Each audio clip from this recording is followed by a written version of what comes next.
It mattered little that he sang out of tune himself, had a bad memory for an air, and did not know his notes. Music moved him so deeply that he was no longer master of himself under its spell.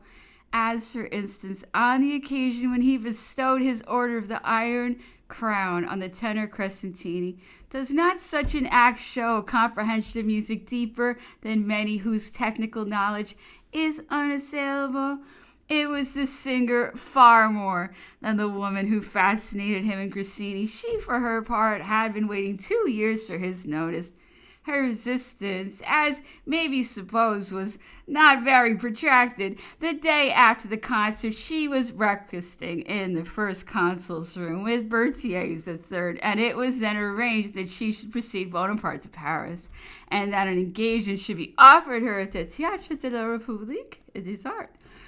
The episode, with certain modifications as to its details, figures in the fourth bulletin of the Army of Italy, so worded as to disarm Josephine and forestall her objections to the arrival. The commander-in-chief, Berthier, and the first consul attended a concert which, though improvised, was very enjoyable. Italian singing has a charm that is ever new. The famous Billington, Grassini, and Marchesi are expected shortly at Milan. It is said that they will afterwards proceed to Paris, where they intend giving a series of concerts. The trick is somewhat clumsy, but in this bulletin, which was evidently written solely for Josephine's benefit, we are struck by the pains Bonaparte was at to conceal his infidelity, his dissimulation in the matter of the dates, and the introduction of Mrs. Billington's name to match that of Grassini, the only one of importance to him. During this sojourn at Milan, immediately before and after the Battle of Marengo, Napoleon spent every leisure hour in listening to Grassini. Her miraculous voice possessed him, as it were. He looked upon it as one of the most glorious trophies of his campaign, and resolved that it should celebrate his triumph and sing his victory. To this end, he directed that Grassini should be in Paris for July 14th, the Feast of the Concord, to sing an Italian duet with Bianchi. The Minister of the Interior was directed forthwith to procure the composition of an ode on the deliverance of the Cisalpine Peninsula and the glory of our arms. Some fine verses in Italian, insisted the consul, set to good music. 23 days later, official France met in solemn assembly in the Church of the Invalides, a temple of Mars, splendidly and appropriately decorated. The first consul, taking his place on the platform, was greeted by Grassini's voice, leading off the duet with Bianchi, or rather duets, for the first was followed by a second, who exclaimed the monitor should more fittingly celebrate the victory of Marengo than those whose peace and happiness are thereby assured. It was audacious enough of Bonaparte to make his mistress sing at this official function, and loud would have been the outcry had the liaison been suspected, but no one seems to have surprised or understood the secret so far, not even Josephine, who accepted the statement of the bulletin in all good faith. The fancy, too, was not long-lived. Intoxicated by a conquest she had long sighed for in vain, Grassini, before quitting Milan, imagined that she was about to play as great a part in politics as on the stage. She supposed her influence to be unbounded, and as she was good-natured and obliging, she left Italy laden with requests and petitions from her compatriots. But Bonaparte was not the man to tolerate business discussions when he was in the vein for lovemaking. He further insisted that Grassini should live in great retirement, occupying a small house in the Rue Chanteran, and rarely showing herself abroad. Such conditions were ill-suited to the taste of the lady, who had planned a very different existence for herself, and had dreamt of such public marks of favor from the conqueror as should make her name, her beauty, and her talent the talk of Europe. Constancy was never her strong point. At the best of times, she was bored to extinction, and had not even the distraction of her profession. For the terrible jargon she made no duty for French, closed the doors of the opera against her, and there was no Italian opera company at Paris in the year 9. In desperation, she took a new lover, Rode, the violinist. Bonaparte's discovery of the intrigue caused a definite rupture between himself and the prima donna, but Rode's fears as to the consequences of his own success proved groundless, and neither he nor his mistress was ever called to account by Bonaparte. The consul even gave them the use of the Théâtre de la République for concerts on 2 occasions, March 17 and October 10, 1801. The second was particularly brilliant. The receipts amounted to 13,868 francs, and Suard's descriptive notice in the Moniteur rose to flights of almost lyric eloquence. After this, Grassini resumed her eventful career as a star of the opera, going and coming between Berlin, London, Milan, Genoa, and The Hague, feted and flattered wherever she appeared, and receiving 3,000 sterling for an engagement of 5 months.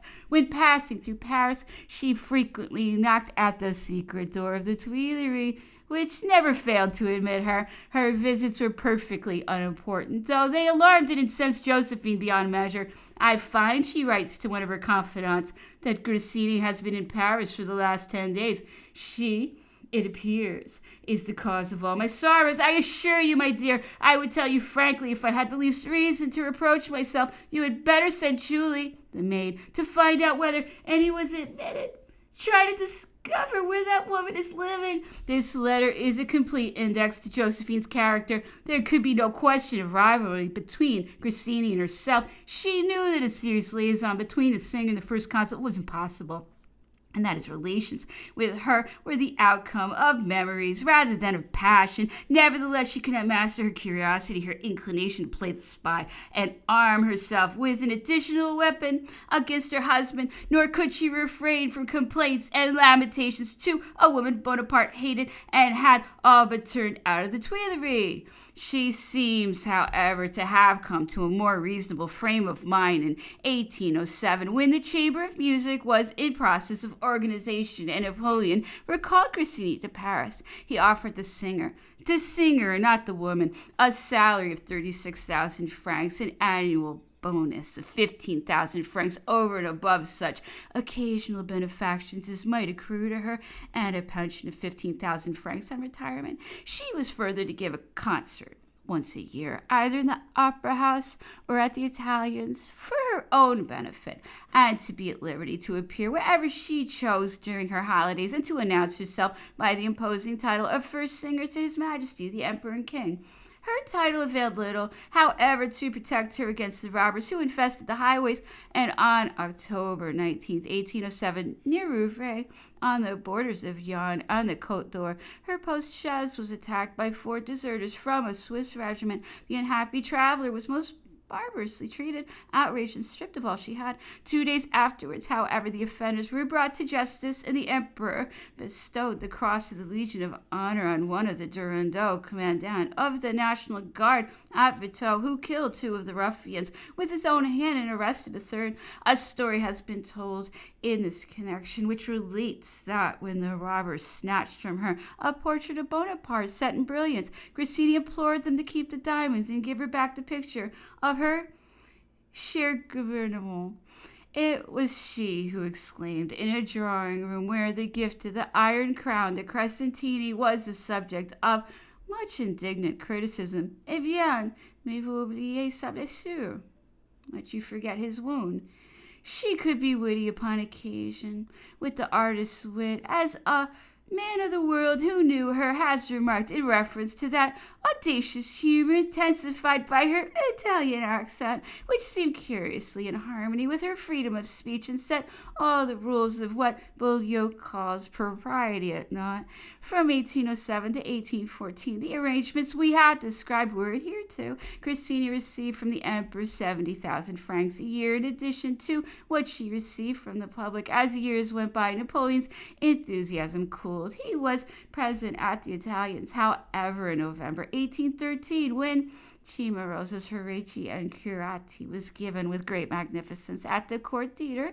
Her success was as great as ever and was acknowledged by the emperor with a like generosity and courtesy. All his favors failed, however, to compel her gratitude. After the fall of the empire, she consented to sing for Wellington, and her complacence, it seems, did not end there. She was addicted to gambling and may have been in want of money, or it may be that she was moved by her passion for attracting the notice of famous men and attaching herself to them. The Duke had a curious fancy for Napoleon's leavings. He wished to have his portrait painted by David, who declined on the grounds that he painted only historical pictures. He had better luck with Grassini, who at 42 became his diva and his mistress, but the cricket is a proverbially irresponsible creature.